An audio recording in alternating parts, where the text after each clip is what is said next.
நான் ஒன்றும் பெரிய மன்னர் பரம்பரையிலிருந்துலாம் வந்துடல. உங்களை மாதிரி தான், உங்கள ஒருத்த மாதிரி தான், உங்க குடும்பத்துல ஒருத்த மாதிரி தான், உங்க புள்ள மாதிரி தான், உங்க மகன் மாதிரி தான், உங்க அண்ணன் மாதிரி தான், உங்க தம்பி மாதிரி தான்.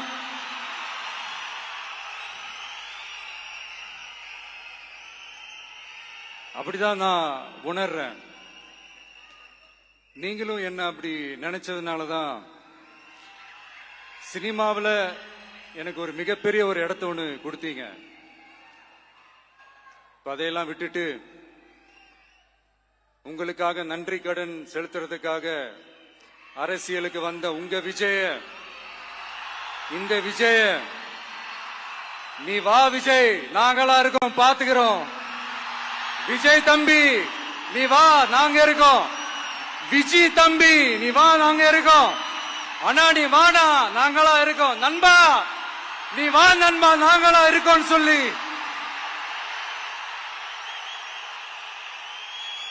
அவ்வளவு அன்பா, அவ்வளவு உறவா என்ன ஏத்துக்கிட்டீங்க.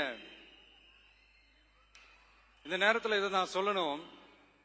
இந்த டிராவல்ல, இந்த ப்ராசஸ்ல எனக்கு எவ்வளவோ கஷ்டங்கள், எனக்கு எவ்வளவோ இந்த அவமானப்படுத்தினதெல்லாம் ஒரு பக்கம் இருந்தாலும், எனக்காக கூட நின்ன உங்களுக்கும் அதே மாதிரி கஷ்டங்கள், அதே மாதிரி அவமானங்கள், அதையெல்லாம் நீங்க பெருசா எடுத்துக்காம, அதையெல்லாம் நீங்க பொருட்டாவே எடுத்துக்காம, என்னோட வலிகளை, என்னோட வேதனைகளை உங்களோட தான் நினைச்சு என் கூடவே நின்னு இன்னைக்கு சி ஜோசப் விஜய் எனும் நான்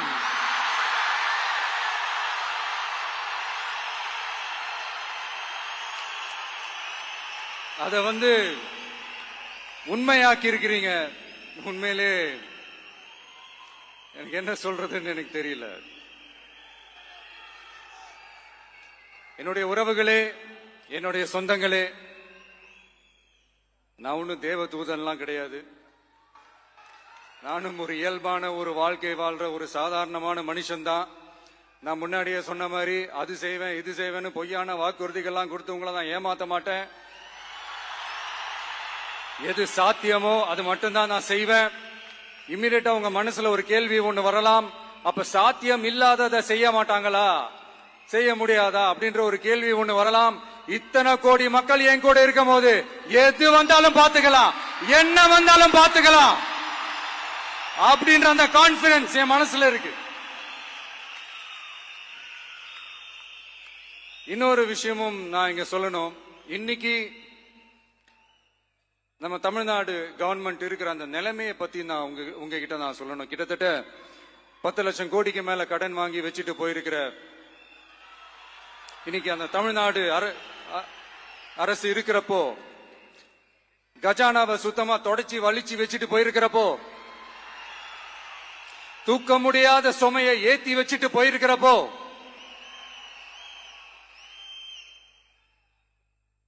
அப்படிப்பட்ட ஒரு நிலைமையில தான் இந்த பொறுப்பை நம்ம கையில் எடுத்திருக்கிறோம். உடனே நீங்க நினைக்கலாம், என்னடா இவர் ஏதோ பொறி வச்சு பேசுறாரா அப்படின்ட்டு. அப்படியெல்லாம் எதுவுமே கிடையாது. உள்ள போய் பார்த்தா தான் தெரியும் எது எந்த நிலைமையில இருக்குன்னு, என்ன இருக்கு என்ன இல்ல, எது எந்த நிலைமையில இருக்கு எது எந்த நிலைமையில இல்ல. சோ அதையெல்லாம் பார்த்துட்டு உங்களுக்கு ஒரு வெள்ளை அறிக்கையா அதை வெளியிடணும்னு நான் நினைக்கிறேன். ஒரு டிரான்ஸ்பரண்டான ஒரு கவர்மெண்டா, அதாவது இன்னைக்கு நம்ம தமிழ்நாடு கவர்மெண்ட் இந்த நிலைமையில தான் இருக்கு அப்படின்றத உங்ககிட்ட சொல்லிட்டு I just want to take it forward from there. அதைத்தான் நான் முதல்ல செய்யணும்னு நினைக்கிறேன். தமிழ்நாட்டை பொறுத்த வரைக்கும் இப்ப யாரையாவது போய் ஏதாவது சந்திக்கணும் அப்படின்னா இந்த மூஞ்ச மூடிக்கிட்டு போய் சந்திக்கிறதோ, என்ன இந்த மறைமுகமா உங்களுக்கு தெரியாம போய் சந்திக்கிறதோ அப்படியெல்லாம் நான் செய்ய மாட்டேன். எதுவா இருந்தாலும் வெளிப்படையாக ஒளிவு மறைவு இல்லாம தான் நான் செய்வேன். இவ்வளவு பெரிய ஒரு பொறுப்பை என் கையில கொடுத்திருக்கிறீங்க. அதே நேரத்தில் எனக்கு கொஞ்சம் அவகாசமும் நீங்க கொடுக்கணும்னு நான் ரிக்வெஸ்ட் பண்ணி கேட்டுக்கிறேன். நான் சொன்னதையெல்லாம் படிப்படியா நிறைவேற்ற நான் ட்ரை பண்ணுவேன், நிறைவேற்றுவேன். அதே நேரத்தில் எனக்கு கொஞ்சம் அவகாசம் கொடுத்தீங்கன்னா எனக்கு கொஞ்சம் உதவியாகவும் ஒத்துழைப்பாகவும் இருக்கும். இது உங்களுடைய ஆட்சி. பெண்கள் பாதுகாப்பு ரொம்ப ஸ்ட்ரிக்டா வச்சிருப்பேன். போதைப் பொருள் கலாச்சாரம் அதை கண்ட்ரோல் பண்றதுக்கு என்னென்ன ஸ்டெப்ஸ் எடுக்கணும், என்னென்ன முயற்சிகள் எடுக்கணும், இன்னிலிருந்து அதை நான் எடுப்பேன். நம்ம பசங்களை அதுல இருந்து காப்பாற்ற வேண்டியது நம்ம அரசனுடைய பொறுப்பு. அதே மாதிரி சட்டம் ஒழுங்கு எல்லாருக்குமான பாதுகாப்பை நான் உறுதிப்படுத்துவேன். என்ன அவமானப்படுத்துறவங்களாகவே இருந்தாலும், என்ன கஷ்டப்படுத்துறவங்களாகவே இருந்தாலும், அவங்களும் என் மக்கள் தானே. நண்பர்களாக இருந்தாலும் எதிரிகளாக இருந்தாலும் 8 கோடி மக்களும் என் மக்கள் தானே.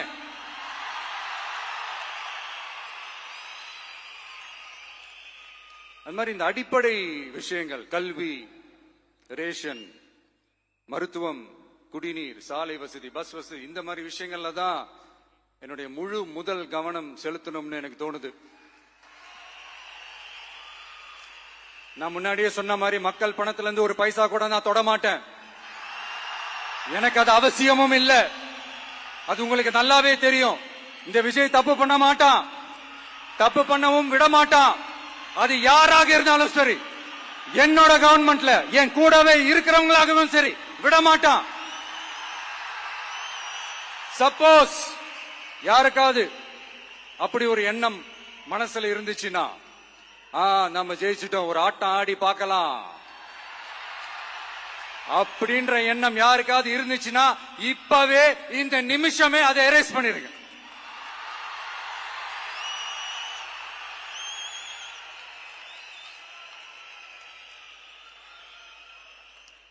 இங்க ஒரே சென்டர் தான், என் தலைமையில் உண்டான சென்டர்.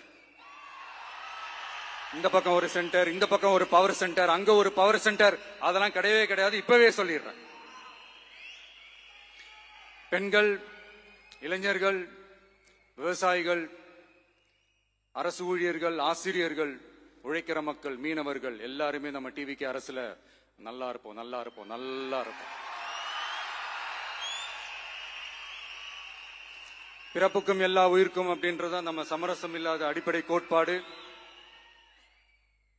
சிறுபான்மை சகோதரர்களே, உங்களுக்காக நம்ம டிவிக்கு அரசு கூடவே நிற்கும். உங்களுக்கு அதுல எந்த விதமான சந்தேகமும் வேணாம். இந்து, முஸ்லிம், கிறிஸ்தவர்களுக்கான முகம்தான் இந்த விஜயனுடைய முகம். அதுல 100% நீங்க இந்த விஜயை நம்பலாம். இப்படி ஒரு சூழலை ஏற்படுத்தி கொடுத்த தமிழ்நாட்டு மக்கள், ஒட்டுமொத்த மக்கள், உங்கள் அனைவருக்கும் இந்த நேரத்தில் என்னுடைய நன்றியை தெரிவிச்சு, இன்னொருத்தவங்களுக்கு முக்கியமா நான் நன்றி சொல்லணும். அது இந்த விஜய் மாமாவோட குட்டி நண்பா நண்பி.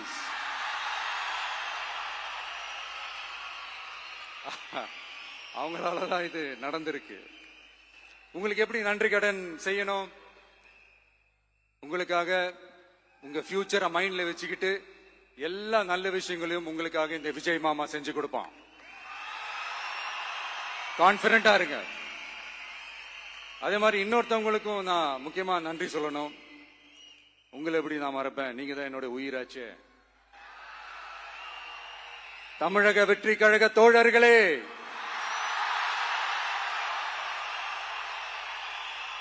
உண்மையில சொல்லணும்னா நீங்க இல்லைன்னா எதுவுமே இல்லை.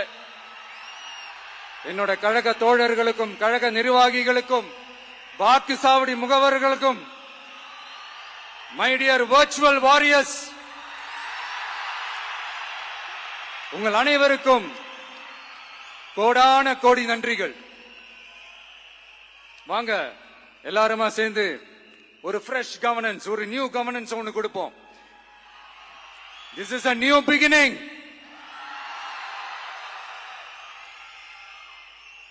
A new era of a real, secular, social justice starts now.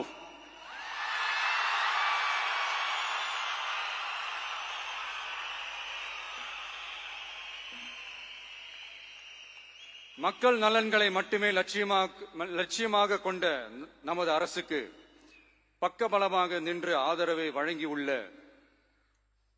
Congress பேரியக்கத்தின் தலைவர் மதிப்புக்குரிய திரு மல்லிகார்ஜுன் கார்கே அவர்களே, பாராளுமன்ற எதிர்க்கட்சி தலைவர் மதிப்புக்குரிய மை பிரதர் திரு ராகுல் காந்தி அவர்கள்,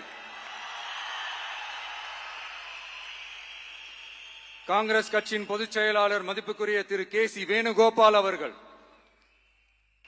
தமிழ்நாடு காங்கிரஸ் தலைவர் மதிப்புக்குரிய திரு செல்வ பெருந்தகை அவர்கள், என்னுடைய நண்பர் பிரவீன் சக்கரவர்த்தி அவர்கள், சிபிஐஎம் கட்சியின் தேசிய பொதுச் செயலாளர் மதிப்புக்குரிய தோழர் திரு M.A. பேபி அவர்கள்,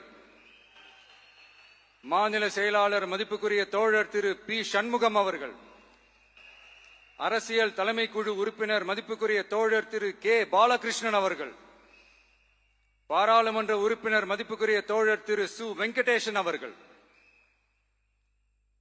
நமது அரசுக்கு ஆதரவு வழங்கியுள்ள விடுதலை சிறுத்தைகள் தலைவர் மதிப்பிற்குரிய அண்ணன் திரு திருமாவளவன் MP அவர்கள்,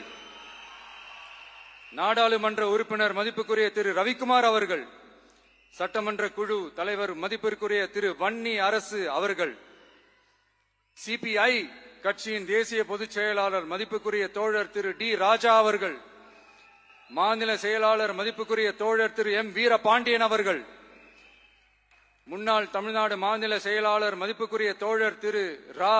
முத்தரசன் அவர்கள், இந்திய யூனியன் முஸ்லிம் லீக் கட்சியின் தலைவர் மதிப்புக்குரிய டாக்டர் திரு காதர் மொய்தீன் அவர்கள், நாடாளுமன்ற உறுப்பினர் மதிப்புக்குரிய திரு நவாஸ் கனி அவர்கள், உங்க எல்லாரையும் வருக வருக என்று வரவேற்கிறேன். முக்கியமா இந்த மாதிரி நேரத்துல எனக்காக நீங்க குரல் கொடுத்ததுக்கும், எனக்காக நீங்க சப்போர்ட் பண்ணி கூடவே நின்னதுக்கும் உங்க எல்லாருக்கும் இந்த நேரத்துல என்னுடைய நன்றியை தெரிவிச்சுக்கிறேன். கான்பிடண்டா இருங்க, நல்லதே நடக்கும், வெற்றி நிச்சயம். மீண்டும் சந்திக்கும் வரை இல்ல மீண்டும் மீண்டும் சந்திப்போம். நன்றி, வணக்கம்.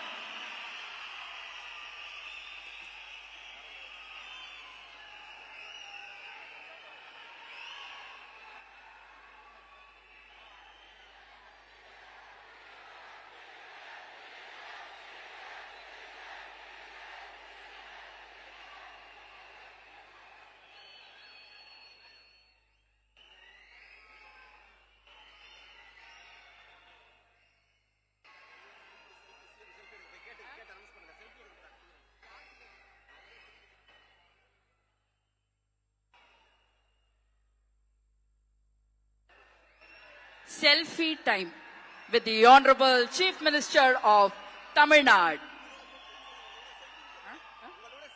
உங்க கூட செல்ஃபி, நம்ம கூட செல்ஃபி.